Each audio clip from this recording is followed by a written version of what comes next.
Madras as a city and much of Tamil Nadu did not know what was ice till at least the 19th century. There was no refrigeration, which is why in Tamil, the closest word for ice is pani or dew. There is nothing colder than that. And it was up to the Americans to discover that what they had in abundance and what was practically a useless item could be shipped out to a faraway country where it could be in great use.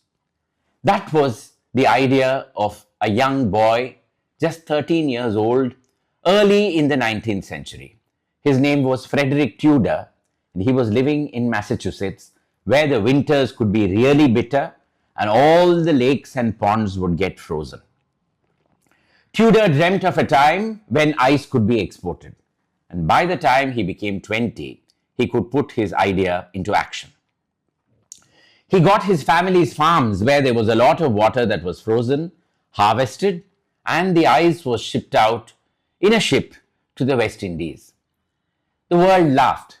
In fact, there was even a newspaper report at that time which called it a slippery speculation. And sure enough, much of the ice had melted by the time it reached the West Indies. But significantly, a small amount survived, and Frederick Tudor made a profit on it. Thereafter, it was a life of ups and downs, several speculations, some people letting him down, he making some foolish moves. But by the 1830s, he had fine-tuned the harvesting of ice and the exporting of it. He had identified that if you harvest it neatly in blocks through a mechanical contrivance, it could be stacked up by one by the side of the other, and the whole mass could insulate itself. He also discovered that by covering it with pine dust, sawdust, and rice chaff, all of which were once again useless products, he could ship out the ice by long distances. The third was that in those days, most ships sailed empty from the United States of America. They would go and get products from other places and then bring them in. And you can't let a ship sail empty. You needed something to fill the ballast. In those days, sand was being used. He convinced the shipping companies to carry his ice. Therefore, wood, the packing material, was available for free. The product itself was available for free. Shipping was available for free. And if it survived intact, the profit was all his. In 1833, the first consignment of ice arrived in Calcutta. 180 tons of ice had been shipped out and 100 tons survived. The city of Calcutta went wild with joy. There are newspaper reports of the receiving of the first consignment of ice. Thereafter, ice came to Bombay and Madras. In each of the three cities, the respective governments ordered the construction of ice houses where the ice could be stored. Would you believe it? Shipment was free, the product was free, the packing material was free, and now the storage was also going to be free. The government was going to fund it. In each of the three locations, ice houses came up. Those in Calcutta and Bombay have vanished, but Madras or Chennai still has its ice house on the beach.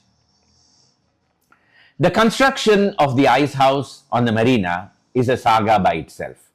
The task was entrusted to Captain J.J. Underwood, and he applied his mind to it.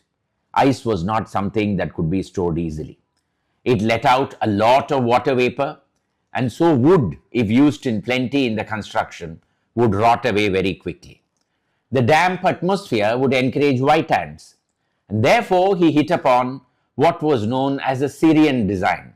He had observed how the natives in the deserts built their houses with minimal wood and the plenty of usage of sand. He created mud pipes, mud cylinders, mud cones, and packed them on the roof. They not only became excellent insulating material, they also became practically termite proof.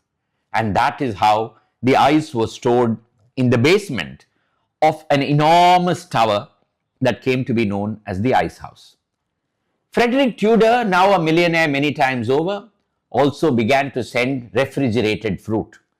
The residents of Madras saw apples for the first time coming from the United States of America. And between the 1830s and the 1860s, there was a golden period for ice being imported from the United States. Then came the American Civil War, and at the same time came mechanized refrigeration techniques.